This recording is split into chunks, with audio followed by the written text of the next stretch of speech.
Good Shabbos, everyone. In the beginning of this week's Torah portion, Hashem tells Moshe, Bo Paro, come to Paro, because I will harden his heart.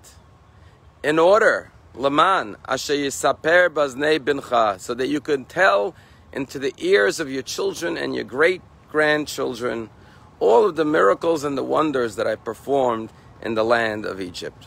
God tells Moshe that this experience will become a major holiday of Passover. And every year for thousands of years, Jewish parents will sit down at the Seder and tell their children the stories of the 10 plagues and the splitting of the sea and the exodus from Egypt. But the question is, when God tells Moshe to go to Pharaoh, he says, so that you will be able to tell into the ear of your children and your grandchildren what I did in Egypt. Why does God say, so you shall be able to relate into the ears of your children and grandchildren? Why doesn't God just say to Moshe, go to Pharaoh so you will be able to relate to your children and grandchildren what I did in Egypt? Why the emphasis on the word ears of your children? If I ask you to say something to someone, I don't say go speak into their ear. I say just go tell them or speak to them.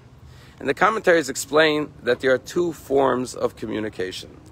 There is casual communication and meaningful conversation. Casual conversation is two people talking. What did you do today? Where did you go? What's going on? How's this? How's that? That's ordinary conversation. And maybe that kind of casual conversation doesn't require full attention.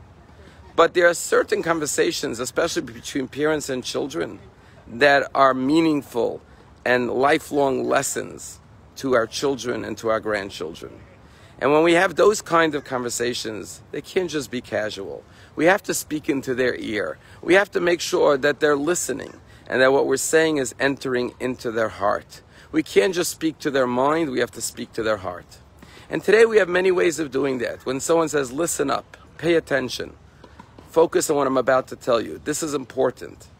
You draw the listener's attention to lift their eyes up, make eye contact with you, put away their phone, stop texting, and listen to what's about to be said. So often we speak, but our words are not truly heard. We have to make sure that we not only speak, but that our words are spoken from our heart and that they're penetrating the hearts of our children and grandchildren. And when loved ones speak to each other in that kind of meaningful conversation, into the ears and into the hearts of each other, there is nothing more precious, more valuable, and more everlasting. And that is what the Jewish people do every night at the Seder. We stop everything. We dress in our finest. We gather around the table. And we create the most beautiful memories and the most beautiful bonds of love and communication, teaching our children the essence of what it means to be a Jew. It's a story told about a young girl who one year brought her father a birthday present. She brought him a box all wrapped up and presented it to the father. The father was excited to get a birthday present from his daughter. He opens up the wrapping paper, he opens up the box, and it's empty. And he gets annoyed at his daughter and he says, why did you buy me an empty box? Is this a joke? Are you making fun of me? And his 7-year-old daughter said, no, Daddy, I blew kisses into the box and I filled it up with kisses. The father hugged the daughter, felt bad that he got upset at her and said, thank you, Susie, that's so sweet. A number of years later, this girl as a teenager lost her life in a terrible accident. And the father was devastated and grief-stricken.